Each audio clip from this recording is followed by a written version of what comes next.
you are in the world. Welcome to this space today. It is a dark and cloudy, at least this morning here in California. It's 9 a.m. Pacific. We're trying out a new time for the Q&A for um, fertility over 40, midlife health, or anyone that's having issues in fertility. Uh, it can be a similar path when you've got stuff going on like Hashimoto's or um, uh, my brain just stopped for a second there. Uh, a number of different things. We'll get into that in a second. Today, we're going to talk about nonviolent communication. And it's something that I'm exploring today. And I think this is going to be interesting. We're just exploring without the full knowledge, just exploring. So thank you for being here. Wherever you are in the world, definitely subscribe and hit like if there's anything interesting if you're here now or on the replay. We have tomorrow, I will be starting earlier because I had expected to meet at 10 tomorrow, but I have an emergency appointment for my mother at the cardiologist. So I will actually be here at 8:30, and I know that's early, guys, but for some of you, maybe that will be helpful. We'll see.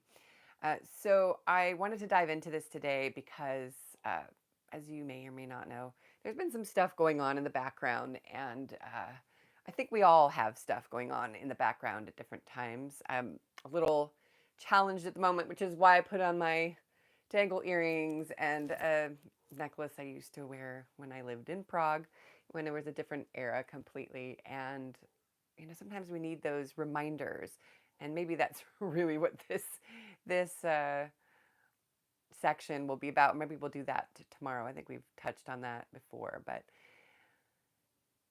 interestingly enough, I reached out to somebody, or no, somebody reached out to me, who is, we call her the mother of my milk twin. That's a story for another day, maybe. But basically, I donated milk for the first 6 months of my daughter's life, and this is the family that I donated to. And so we've stayed in contact, like I do with most people I've helped in one way or another, or they've helped me. Like, we just stay in touch here and there. And she was doing a workshop, and I was like, oh, this is interesting. And so it just got me thinking without actually, we're going to dive into it more today, she and I. It's something I've explored in the past, but it's something that came up with this background thing that's going on with someone I will keep nameless, let's just say, to keep their privacy.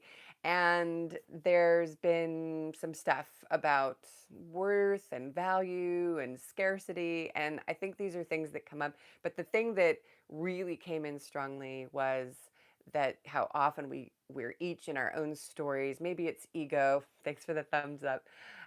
Maybe it's ego. Maybe it's, I'll look in the, I'll look in the chat later. And you can each come into a situation, whether this is with your partner or maybe it's a support person. In this case, this was a support person and somebody being supported, and we can each get caught up in our own stories. And not only, we talk so much about how important it is to speak up, and I am absolutely for that. I'm behind that. My next phase of work is really focused on that, and I realized that it's, of course, this was always sitting there, but it's that realization that we have to not just be heard, but we have to find a way to really, truly listen, both ourselves and the other. And there can be moments where, you've noticed, I'm thinking about, like, I meet with friends and how many times we have something we really want to share and we're present, but not fully present. And then, I have a friend, I was telling something like fairly huge, and then there was like, we're talking about something completely random, and I realized that needed to be said first. And we have these moments where we're not fully present with one another, and then awful things happen. And I, in my imaginings, there's pain on both sides. I think that from this exchange I had there's pain on both sides. And how is this, what does this have to do with fertility, Ariel? Well, it has a lot to do with fertility, because when you're working with people or trying to find your right people, or you're working with a partner, or you're managing or working with family relations or whatnot, there can be these moments of quite violent communication where uh, we're saying things in a very aggressive way, maybe not even realizing it. And maybe I did without realizing it the same. I have no idea. But I mean, if I look back on it, you know, I think we were both digging our heels in about different things. And how many times inside of fertility is this happening to you where there's other stuff coming in the room? I mean, please, we all, me too, hand up, we every day come into the room with your past stuff and your present stuff.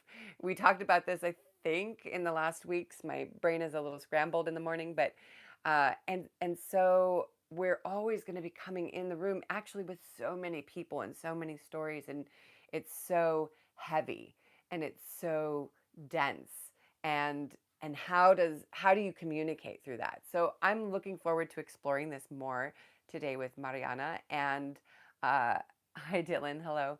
And you know, in these moments, it's just I think my intuition says that when someone comes at you and you know that they must, you know, it's like the scorpion moment, or the animal that's been stepped on, you know, like a snake that's been stepped on and then bites you. It's that they feel hurt, or I feel hurt, they feel hurt, everybody feels hurt, and there can be snapping. And I realize that because my heart is so deeply connected to this person, but now there's a barrier now. But that there's, when the pain is there, there's going to be the snapping. And so it's not like, and then the egos come like, oh, that was me, no, that was me. You know, it's crazy. So inside of fertility, we come back to that. What is it that you can do to come into your peace place? For me, it's always coming back to breath. Excuse me, so that you can then be able to communicate from your heart and to listen from your heart. And I think this is something that most of us at different moments can practice better.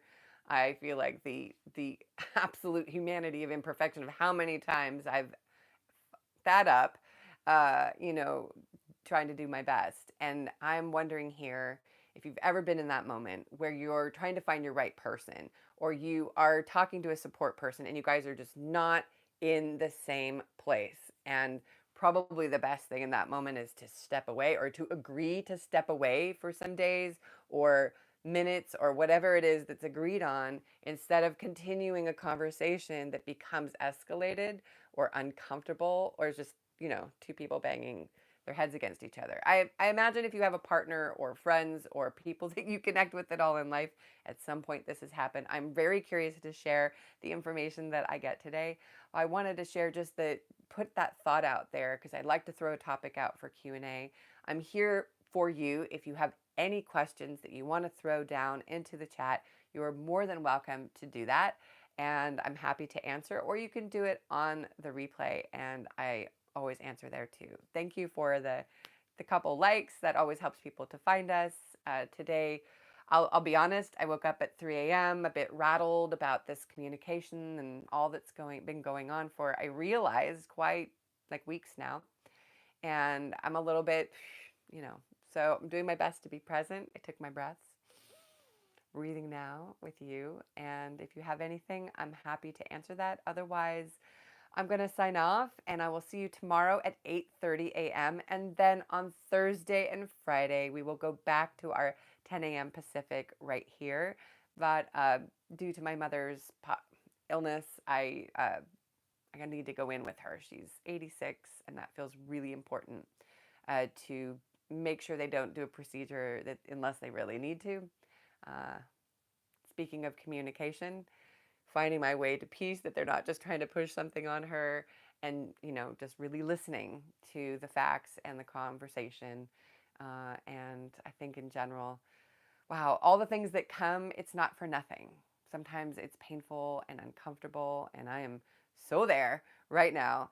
And I think inside of fertility, it's something that comes up over and over again, of these old things that are taking up energy, instead of that energy being free for the fertility path and journey that you truly want and need and hope for and deserve. Okay, I'm Coach Ariel Andersson, and if you don't know me, I have been um, in training and development for 40 years and working in wellness for 20 years and combined conscious business and uh, fertility and wellness because I had my daughter at almost 50 and I've had 85% success rate with the people that I've worked with. And therefore, I'm here sharing this information with you. And you can Google all the other factoids that you need. This is a space for you. I wish you well.